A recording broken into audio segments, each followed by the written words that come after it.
नमस्कार दोस्तों, मैं द्वारिका प्रसाद यादव। आज हम आपको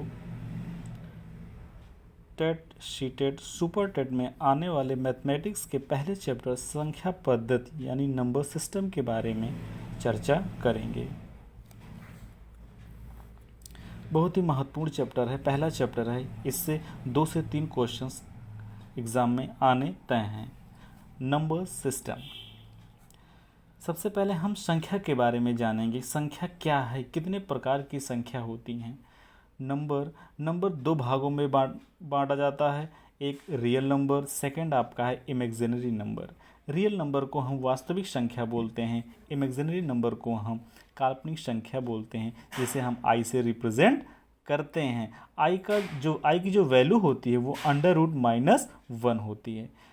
ये तो हम जान गए कि इमेजिनरी नंबर के बारे में, रियल नंबर के बारे में, लेकिन हमें इमेजिनरी नंबर के बारे में पढ़ना नहीं है, हमें सिर्फ जानकारी लेनी है रियल नंबर के बारे में। आइए देखते हैं। हमने रियल नंबर को 2 भागों में बांटा, एक डेसिमल नंबर, एक इंटीजर नंबर। नाम से ही पता चल गया होगा कि डेसिमल नंबर कैसा नंबर होता है, जो नंबर पॉइंट में होते हैं, पॉइंट में यानी पॉइंट में आ जाए, जैसे कि 2.54 यानी कि 4.5। ये कैसे नंबर होते हैं भैया? ये इनकम्प्लीट नंबर होते हैं। इनकम्प्लीट नंबर मतलब कि जैसे कि 2.5 है, ये 2 तो है ना, 2 से ज़्यादा है और 3 से कम है, यानी कैसा नंबर हुआ? ये इनकम्प्लीट नंबर हुआ। भाई 2.5 है, 2.5 हुआ ना।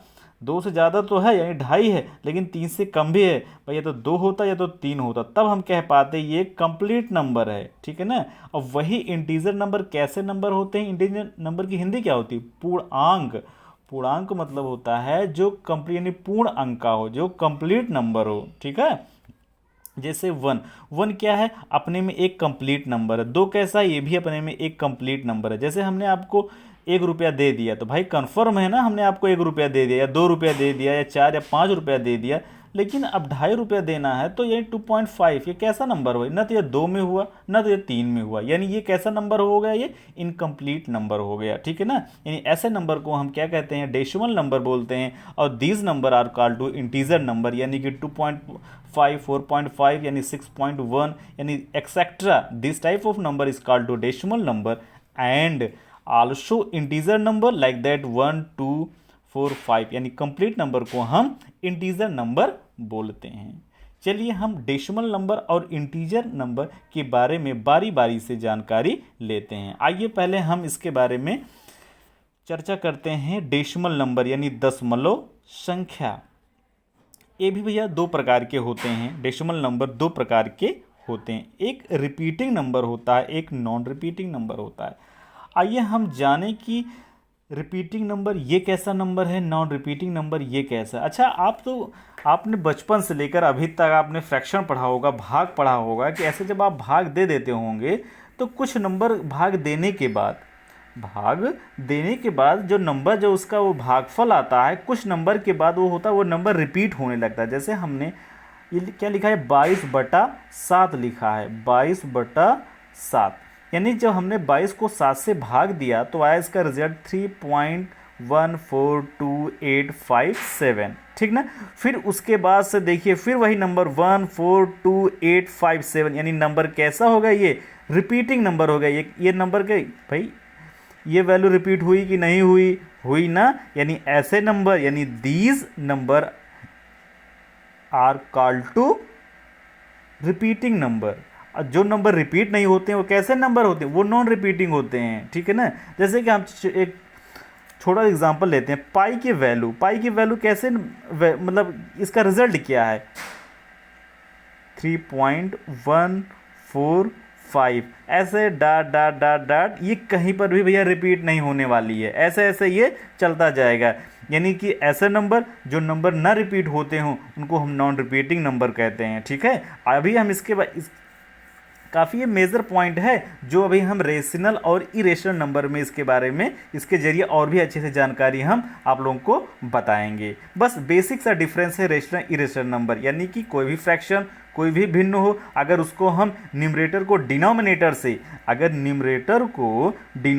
अगर हम डिवाइड करें और डिवाइड करने पर वो नंबर कुछ सर्टेन टाइम के बाद इसी प्रकार वो क्या कहे वो रिपीट कर जाए, तो ऐसे नंबर को क्या कहते हैं हम रिपीटिंग नंबर कहते हैं। और क्या कहते हैं, अब कुछ ऐसे भी फ्रैक्शन होते हैं जिन फ्रैक्शन में न्यूमरेटर को डिनोमिनेटर यानी कि न्यूमरेटर को डिनोमिनेटर से अगर हम डिवाइड करने पर नंबर कैसा हो जाए वो रिपीट ना हो। ऐसे 1 2 जैसे मान लो आ गया 1 2 3 6 5 8 एक्सेट्रा ऐसे आता चला गया, तो ऐसे नंबर को हम क्या कहेंगे नॉन रिपीटिंग, क्योंकि ये कभी भी रिपीट होगा ही नहीं, इसकी वैल्यू अनंत तक चली जाएगी जिसका कोई अंत ही नहीं है। ठीक है, चलिए तो मित्र हमने जानकारी हमें मिली क्या कहते हैं रिपीटिंग और नॉन रिपीटिंग बारे में हमने पढ़ा। कैसे रिपीटिंग नॉन रिपीटिंग में आपको पता लग गया होगा, जानकारी हो गई होगी क्या होता है, मतलब दोनों में अंतर क्या है। बहुत छोटा सा अंतर है कि जो वैल्यू कुछ सर्टेन टाइम के बाद क्या हो जाए रिपीट हो जाएं उनको रिपीटिंग, और जो ना रिपीट हो यानी वैसे चलते रहें अनंत तक वो नॉन रिपीटिंग। चलिए हम रेशनल नंबर यानी परिमेय संख्या के बारे में जानकारी लेते हैं। आप स्टार्टिंग से यानी कि आप जैसे क्लास 5 6 7 8 में आप परिमेय संख्या पढ़े होंगे। परिमेय संख्या का जो एक बेसिक सा जो एक नियम रूल्स कहता है कि अगर वैल्यू कैसी हो P/Q, देखो पहले आप फार्मूला देख लीजिए उसके बाद फिर आगे हम बताते हैं।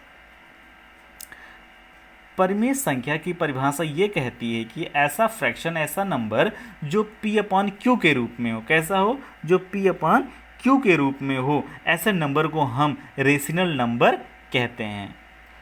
और उसकी भाई ये फार्मूला क्या हमें बताता है, फार्मूला हमारा यही बताता है जो इसका डिनोमिनेटर है ये वैल्यू जीरो ना हो, यानी जो P तो हो तो ठीक है कोई ना कोई नंबर हो लेकिन ये जीरो ना हो। अगर जीरो हो गया तो ये क्या कहता है ये स्टेटमेंट ये फेल हो जाएगा। ठीक है, ये स्टेटमेंट क्या हो जाएगा ये फेल हो जाएगा।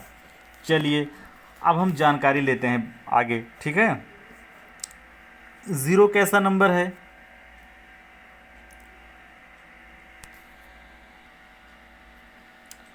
भाई 0 2 22/7 1/2 √49 कैसे नंबर है ये रेशनल नंबर है। जैसे जीरो हुआ, जीरो क्या है भाई, जीरो के नीचे 1 हम लिख सकते हैं, ठीक ना, यानी वैल्यू P/Q के रूप में हुई कि नहीं हुई, हुई ना, इसलिए हम इसको क्या कहते हैं, इसलिए कि हाँ ये हमने कर दिया क्योंकि जो जीरो है ठीक है ना, जीरो के नीचे हम 1 लिख सकते हैं, इसलिए ये फ्रैक्शन किया ये P/Q के रूप में ये वैल्यू हमें फाइंड हुई मिली, इसलिए जीरो कैसा नंबर है ये रेशनल नंबर है। 2 क्या है भाई, 2 है, कोई भी नंबर चाहे 1 हो 2 3 4 5 एक्सेट्रा कोई भी नंबर हो वो ऑलरेडी 1 से डिविजिबल होता है।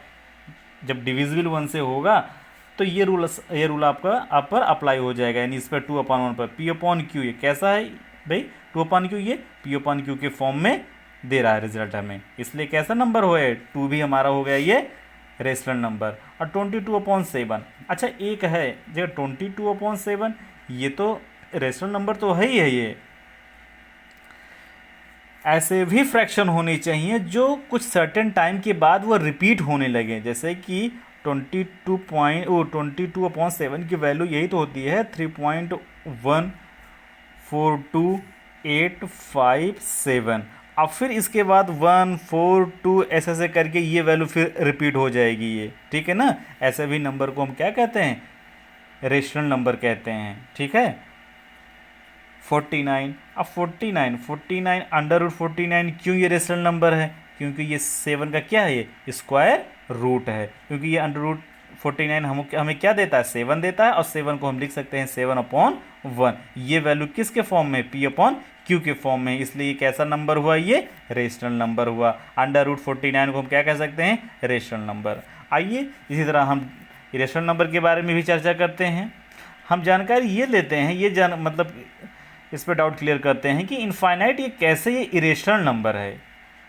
देखिए अगर 1 को 0 से डिवाइड करते हैं भाई हमारे स्टेट में रेशनल का ये कहता है कि जो इसका डिनोमिनेटर है, जो क्यू वाली वैल्यू है, वो ज़ीरो ना हो। लेकिन जब हम किसी भी नंबर को ज़ीरो से डिवाइड कर देते हैं तो वैल्यू हमें इनफाइनाइट दे देती है। इसलिए क्या हो सकता है, मतलब क्या हो जाएगा, ये हो जाएगा ये irrational number, IRRATIONAL, irrational number. क्योंकि जो उसका डिनोमिनेटर अगर ज़ीरो हो गया तो वैल्यू किस में हो गई, वो अपरिमेय संख्या बन गई। अच्छा, अंडर रूट टू है भैया। अंडर रूट कैसे हम जानेंगे कि ये है, क्या कहते हैं, ये अपरिमेय संख्या है? क्योंकि अंडर रूट टू को आप सॉल्व कैसे कर पाएंगे भाई, टू लिखेंगे, 2/1/2 लिखेंगे, क्योंकि अंडर रूट की वैल्यू यही ना होती है 1/2। फिर भी आप इसको फ्रैक्शन के रूप में नहीं कर पाएंगे। इसलिए क्या हो गया, ये अंडर रूट टू भी आपका ये इरेशनल नंबर यानी क्या हो गया, अपरिमेय संख्या हो गया। ठीक है ना। अब पाई आती है। अगर बहुत सारे ऐसे स्टूडेंट्स या लोग पूछते हैं कि पाई परिमेय संख्या है कि अपरिमेय संख्या है। पाई के भैया जो वैल्यू होती है वो 3.145 ऐसे डाट डाट से चली जाती है, यानी कि अप्रोक्स ऐसे अप्रोक्स वैल्यू चली जाती है। ठीक है ना। मतलब कोई इसका वो जो पाई की जो वैल्यू है 3.145, ये इसका कोई क्या कहते हैं, ये सर्टेन टाइम के बाद ये वैल्यू ये रिपीट नहीं होती है। ठीक है। ऐसे ऐसे ये इनफाइनाइट तक चली जाती है। इसलिए हम इसका फ्रैक्शन नहीं बना सकते हैं। इसलिए हम इसको क्या कहते हैं, P/Q के फॉर्म में नहीं लिखा जा सकता है। इसलिए कैसा नंबर हुआ है, मतलब कैसा पाई कैसा नंबर है, इरेशनल नंबर है। आई होप आपको जो बेसिक डाउट्स थे वो क्लियर हो चुके होंगे। चलिए अब हम इंटीजर के बारे में जानकारी लेते हैं। ठीक है ना। इंटीजर मतलब क्या होता है, पूर्णांक, नंबर, संख्याएं। ठीक है ना। यानी कि इंटीजर नंबर्स, पूर्णांक संख्याएं, ये कितने प्रकार की होती हैं, प्रकार क्या होता है आप देख लीजिए। ये भाई कोई भी नंबर जो होता है वो कंप्लीट नंबर या तो निगेटिव होगा तो पॉजिटिव होगा। ठीक है ना। तो निगेटिव मतलब माइनस इनफाइनाइट से लेकर 1 तक कैसे नंबर निगेटिव इंटीजर हो गए, और 1 से लेकर इनफाइनाइट तक पॉजिटिव इंटीजर हो गए। और जीरो हमारा कैसा है, ये जीरो भी हमारा इंटीजर है, लेकिन जीरो को हम क्या कहेंगे, zero number neither positive nor negative. न तो हमारा जीरो धनात्मक पूर्णांक है, न तो हमारा ऋणात्मक पूर्णांक है। ठीक है। और जैसे 1 है भाई, -1, तो -1 ये भी एक कंप्लीट नंबर है, बशर्ते उसके पहले साइन माइनस लगा है। और 1 क्या है इधर, अब +1 भी हमारा है, ये भी एक कंप्लीट नंबर है। इसलिए इंटीजर को हम क्या कहते हैं, कंप्लीट नंबर बोलते हैं, यानी कि पूर्ण अंक यानी पूर्णांक संख्याएं कहते हैं। लेकिन डेसिमल को ऐसा नहीं कह पाते, क्योंकि डेसिमल जैसे कि 2.6 हो गया, ये न तो ये 3 में है, ये 2 से ज़्यादा है, 3 से कम है, ऐसे नंबर को हम क्या कहते हैं, डेसिमल। आई होप आप लोगों को समझ में आया होगा। जो कुछ बेसिक डाउट्स थे वो मैंने क्लियर कर दिए हैं। और भी बहुत सारी चीज़ें हैं, हम इसके बारे में natural number, whole number etcetera बहुत से अभी नंबर सिस्टम में हैं जो हम लोग बारी बारी से उसके बारे में जानेंगे। Thank you.